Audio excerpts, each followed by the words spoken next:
अगर आप भी चाहते हैं कि हमारे JB म्यूजिक स्टूडियो चैनल के सभी ऑडियो वीडियो सबसे पहले आप तक पहुंचे, तो हमारे चैनल को सब्सक्राइब करें और बेल आइकन को दबाना ना भूलें। एक बार फिर से श्री राजकुमार तिवारी जी आप लोगों के बीच में प्रधानी चुनाव लड़ रहे हैं। आप लोगों से निवेदन है, हर बार की तरह इस बार भी भैया को भारी मतों से विजयी बनाएं। Recording by JB music studio Sant Kabir. आइल पर धनी भैया लाल चुनौना सोर भइल देखाई मन है त पूरे गौवा। आइल पर धनी भैया लाल चुनौना सोर भइल देखाई मन है त पूरे गौवा। ऐसे ना वोटवा गवाई दिहा, ऐसे ना वोटवा गवाई दिहा भैया के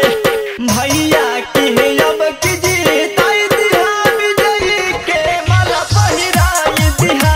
राजकुमार के अब की जीताई दिहा विजयी के माला पहिराई दिहा।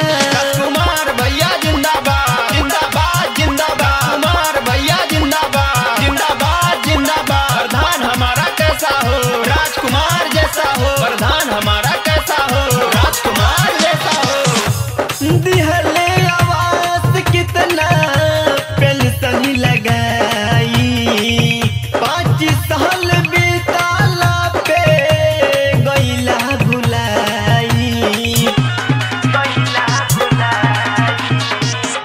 दिहले आवास कितना पेंशन लगाई, 5 साल बीताला पे गईला भुलाई। नाली बने वही ले खरंजा लगे